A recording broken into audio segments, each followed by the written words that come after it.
Grief is a part of life. Welcome to Rooted in Ritual with Maria. We're going to talk about grief right now. Grief is something that's very present for me just because I've lost one friend and 2 animals in the last 3 months. And death hits us in waves, and we're seeing a lot of stars who are passing away.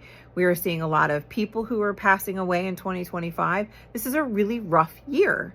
And I don't think 2025 is quite done with this yet. There are more deaths that are going to come that are going to affect us. And one of the things that we have done here in America specifically is we don't talk about death. We try to tell people that their grief is something they should be ashamed of, something they should hide, and you should just get over it. And that's not true. Death brings up every little bad thing that has ever happened to you. Because it's like you immediately get into, oh my God, this is so sad. And because you're in that lower vibration, it brings up all the other lower vibrational moments you've experienced in your life. And it becomes a massive shit show. And we don't talk about this. We don't address it. Yes, there are grief programs. Yes, there are some things. There's not enough. We need to talk about death more often. We need to allow people to have their feelings. And this is why I created a course called Healing Through Grief, a soul-led journey back to you. And it's coming up in October. So if you want to find out about that, you can go to my website, marialeggett.com/events, and you can find the class there. In the meantime, I'm going to do little snippets about grief here.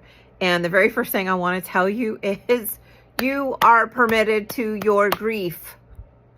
Just because it makes somebody else uncomfortable doesn't mean that you shouldn't have it. Because of that, you may see people who are uncomfortable. They don't want to deal with it. So now you know that person cannot handle you in your vulnerable moments. They only want you to be perfect and what they want. So now it's time to start looking at, do I want this person in my life? Am I ready to deal with them? They may tell you that you're too much for them. And that's their problem. What they're doing in that moment is they're reflecting to you, I'm not capable of handling this kind of grief.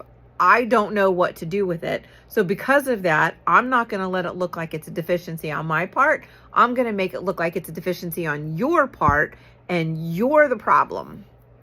You're not the problem.